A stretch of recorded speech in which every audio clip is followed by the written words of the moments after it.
Hi and welcome to the channel. A little update here from the little home shop. I have some good news, actually two good news. The one is after 7 months of hassle with the shipping company, their insurance company, I finally got all the money needed to repair the Cazeneuve HBX 360. When we did what we thought was the final repair, we found some other damaged parts, and therefore we need to order some more, and they have arrived, and anytime soon it will be hopefully brought back to life. But most important, I got the money needed, so it won't cost me anything. So that's nice. But because it has taken 7 months getting here, and as mentioned, a lot of hassle, I kind of lost interest in the lathe, and that's a shame, because it's a fantastic machine, very well built. It has some unique features, and it's in general strong build, very accurate, and all you could ever need or want, especially in a home shop. But by the time I have got some other ideas and plans, and as you know, I have sold the micro lathe, and my plan is also to sell the Cazeneuve and get another lathe, which I already have, and you will see it in a minute. But my plan is to also sell this Schaublin 102 if I can. If I can't, then I'll just keep it. It's fantastic for the very small jobs, despite lacking a normal slide with apron and power feeder. So it's really not necessary for those type of jobs anyway. But if I can sell it, the plan is to remove everything off the floor here and mount the new lathe here or in the back, and then just have that. But until I get some more use with it, buy it, then I will keep the Cazeneuve just to if anything should be wrong with it, or I should feel it's not the right size for me anyway, then I still have the great machine the Cazeneuve are. So that's one good thing. I could really like or want the Cazeneuve, but I really like the space in this area of the shop when there's no machine in that. That means I can take my lawnmower, cargo bike, or anything else, my moped, or anything that I can, I can do the mechanic in this area, because as you know, the shop is very small. So doing a little bit of work on anything else than using the machine is quite annoying. So I came to the conclusion that I need a smaller machine, a smaller lathe, for most of the work that I do, and that's the Schaublin 125, which I have here. It's a C model. It needed to be a C model because I need to be able to cut all the threads without changing the gears all the time. So I found this in Sweden at Cazeneuve Machines. I will add a link down in the description. It's not a machine that in the condition I really wanted, but I also have to be realistic, because getting a machine like this will cost you a lot of money, especially if you want it to be in mint condition or pristine. Then I can't afford it, or I won't spend that amount of money on a lathe for this hobby shop. But this one was a good, this was a good combination of condition and price, and the accessories that came with it. but I still need to get some new and extra parts for it. I've at the moment removed the tri-pan quick change because I want to add a multi-fix on it, because I like that better. But why did I choose this lathe over the Cazeneuve? And it's only or mainly because of its smaller size, and then it will fit in the small shop better, but also it has the Cazeneuve spindle nose. The Cazeneuve did offer Cazeneuve spindle nose, but most of them were made with their own Cazeneuve type, where you have a short taper and some set screws going in from the outside, and when you tighten them, it will pull the chuck or tool up against the spindle nose. So it's a fantastic idea where you have the spindle front bearing very close to the force or the chuck, but it will also limit where you can get chucks or backplates or anything like that, and they are quite expensive. But it's a fantastic design, but I don't like it. I have to say that. The machine size in the centers, distance between centers and center height are of course smaller, but it's not that much smaller compared on the physical dimension of the how much footprint it will take. And also for the type of work I do, this is more than enough. If I really have to do larger work, I can borrow a lathe at work or by a friend. So I'm pretty covered with that. I would rather have a better quality machine and lack some size wise. And you have to buy machines for what you need and not what you expect to need, because you want to help other in the future, if you understand what I mean. But as you can see, this is it's in general okay condition. It's running quite good, but the base is very ugly. So I will repaint it. I know some of you will not like the idea, but I will, because I can't stand to look at that horrible paint. It has seen some coolant and it has seen some cleaning solvent, and that has ruined the paint. But let's talk about this little machine. It has some quite unique features. The must have with this machine for me was it should be a C model, which may mean it has the biggest gearbox you can get for thread cutting. And the second thing it needed to have was the star wheel tailstock. That was also a plus on the Cazeneuve, and it has a little different layout where you have the handle up here. It was actually a quite good orientation when drilling and so, but this one is just way better. It has 2-speed, like the Cazeneuve have. Sorry. It has a fast, rapid, and then you push the handle inwards, and then you engage, and it has fine feet. Oh, sorry. Very smooth. The Cazeneuve also have a 2-speed, but when you were in the low speed, you have a little handle where you turn the quill, so to say, and it works. But this is just, you have way better feeling control over the movement, and the orientation of the handles are way better. So that's a must or a big plus that it has that.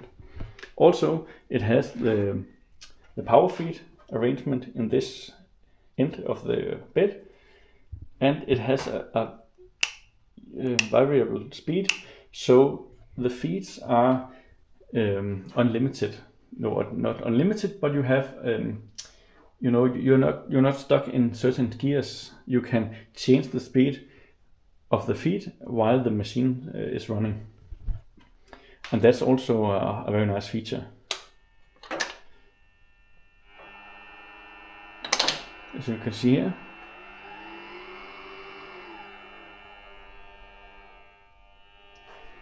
And it's all controlled by this little knob.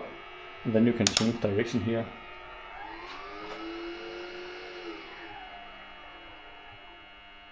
And that's super handy for when you're doing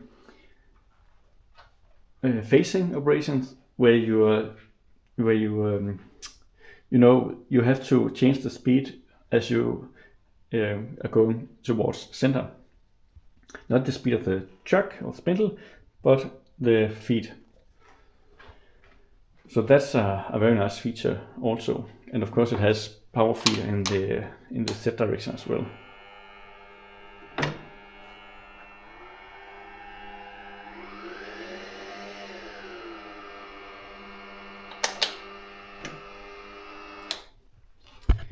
And another nice feature is the speed.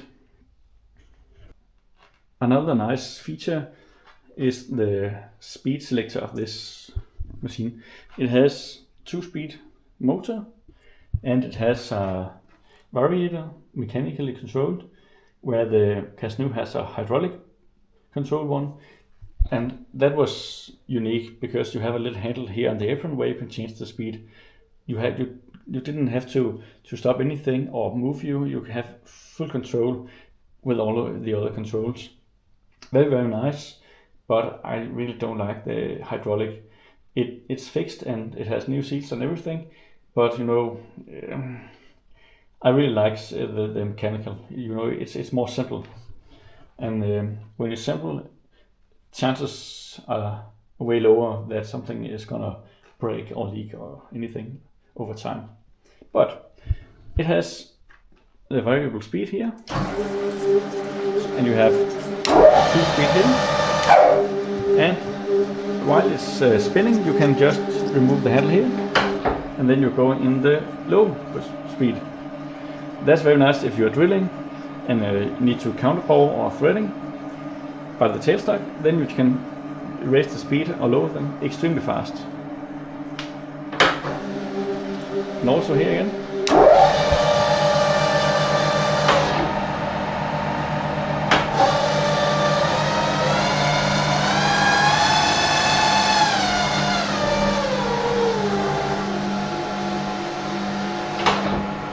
You can see it can really run very slowly.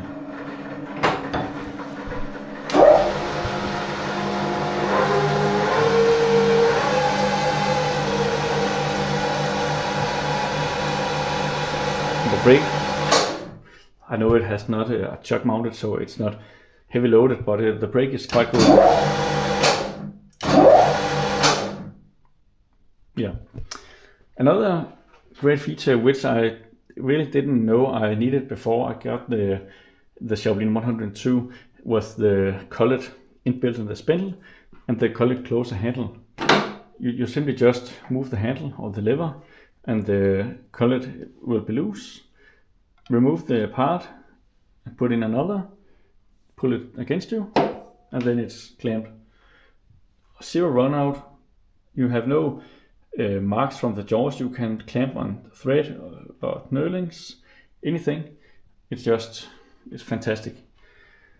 Of course you're limited in the sizes that can go inwards, but this came with a chuck that mounted in the camlock, and it will take some larger collets as well. That was also, I forgot this. It has, when you are thread cutting, then when you are going towards the end of the thread, normally you will stop the machine and move the cross slide towards you, back up and back to the dimension you are required. But here you can loosen this handle and then it will disengage the whole slide, and then you just return and then you pull up again, and then it will be at the zero mark, if so to say, and then you just take another chip up to the thread, remove, back up another. I hope you get the point. It's hard to explain in English, but it's fantastic. I know other machines have this feature as well, but yeah, it's still a great feature. A little quick overview of the machine. I will probably show it a lot more in the future, and it still needs a little bit of cleaning, and of course all the ugly green places will be repainted with we call it RAL 6011 Raseda green or Hanover green. So I talked to Schaublin, and that's the color they used, so I will of course use the same. Also here it has quite some nice feature. There's some stops I can show you here. When you're moving against it will stop, and then when you're returning, it will power on again.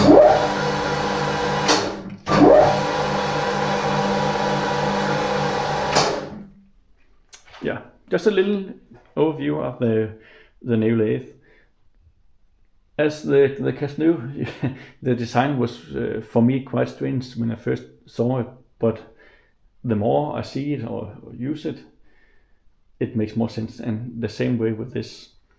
First time I saw it, it was extremely square in every part, despite it being a quite old machine. But again, the more you look at it, it makes more sense, and yeah, it's just a fantastic machine to use. I can't wait to get it down from the pallet because it's a little bit too high at the moment. But yeah, I think this will be the final lathe, if I can say so. I really don't think I will put more machines in here or any other machines. I will only exchange this if I get another one, a better one, or maybe a 150 maybe. But I don't know. I'm sure this one will fit my needs very well. Again, what are my needs? This is not a shop; it's a photo shop. Let's see here. I also got a steady rest for it, fixed, and a follower. And then from Ome.Machining, I got this brand new Bison 4 jaw as well. And here are the larger collets I talked about. So, and now I have a lot of multi-fixes I need to get rid of because they are too big. My plan is to get a multi-fix size A for the quick change system, and I will probably also change the DRO. This is a Mitutoyo, which are a great brand, but it's making an error on the cross slide, and I know these are glass scales, so it's probably just a bit of dirt, and I will of course try to clean it, but I don't really like the way they mounted the scale. I know they did it because it's a big sized scale and there are not much space in between, but I think I will get an icon like I use on the other machines and get a micro scales for this, so it will be way easier to mount it in the right place, and then I can move it closer to the wall. It will of course not be standing here. It will be in the small part of the shop, but where I have heat and so in the winter time. But I will I really need to think how I move it or place it, because space are so limited. Well, enough about that. A little update from the shop. Not much has been going on. I have doing some work here. I wish I didn't. I didn't film it because they were not something worth watching, I think. But hopefully the new lathe will bring some more joy, or make me do some more videos when I use the machines. Again, this will be the end, and thank you very much for watching. I hope you enjoyed it and equally excited about the new machine as I am. It's a machine I've been wanting for many years, so it's nice finally having one. And yeah, stay tuned. I will probably make some videos when I do the paint job, and so I hope you will like and subscribe, and stay tuned for the next video. Thank you. Have a nice day. Bye bye.